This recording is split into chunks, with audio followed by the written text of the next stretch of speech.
What are best practices for getting messages through, even if you know people and you're sending out a broadcast, let's say, to 20,000 people that do know you and do have some kind of relationship with you? Still going to hit these issues, aren't you, John? Yeah. So a couple of things. I'll talk a little bit, and then I'm going to drive into what I call the 4 C's of information. That was my next question. It's on the list. Fantastic. So what I always tell small businesses is just think about how you converse with people you know, and think about how you have an interaction. It's like, hey, Adam, how you doing? You know, that kind of stuff, and how often do you converse with some of your close friends? It's every day. Some of your other people, it's every a couple of months or whatever. So don't just think of that. The only time I'm going to send emails or converse with this group of people is when I want them to invest. That's definitely an important time, but I also want to just keep up and say, hey, let me just tell you what's been going on with us.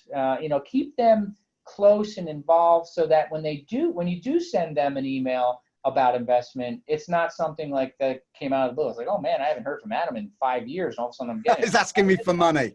Yeah. Exactly right. So you think about in that way. So now let's drive into the 4 C's of information. This is super, super important for anybody that's using any type of tool. So the first 2 C's are currency and correctness, and they go hand in hand.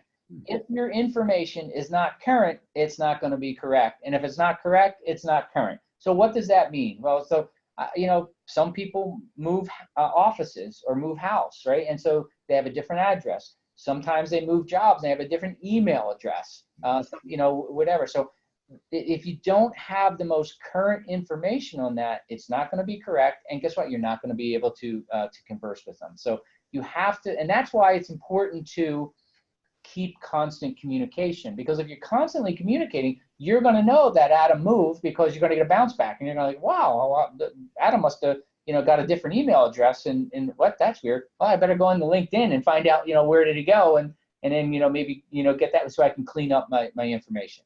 So okay. 2 very, very important: currency and correctness. Right. The 3rd C is probably just as important, and that's called consistency. So once you have stuff current and correct, and when you look at consistency, the reason being is that you now probably have information about your customers in multiple places. You have it, if you're lucky enough to have it in a CRM system, that should be your authoritative source.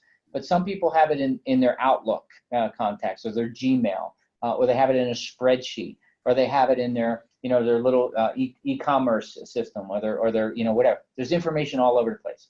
If it's not consistent, if I don't have the same information, guess what? It's not going to be current. It's not going to be correct. Or I don't know which one is current or correct, right? So you have to have that consistency around there. And then the 4th C, which is probably the most important C, is once it's current and correct and consistent, it has to be complete. Now, complete, everybody kind of misinterprets this. Everybody looks at completeness and says, oh, you know what? Okay, I got to have both addresses and phone numbers, mobile, land, blah, blah, blah. All that's important information. But when I talk about completeness is I have every single interaction that I've ever had with that customer or prospect or lead or contact or whatever, and I have it in one place. Mm-hmm. That's complete. I know the last time I talked to them in person. I know the last time I talked to them on the phone. I know how many emails I've sent them. I know when I send them an email, how many times they've opened it, what they've done. I know how many times they've invested, what they've invested, how many, what kind of return I gave them. Are they happy with me or do they hate me? It's a type. Right. That's completeness, right? And so if you really going at that, the very first thing you need to do before you start emailing and all that other kind of stuff, work on the 4 C's of information. That will make you so much more positive in your results as you go forward.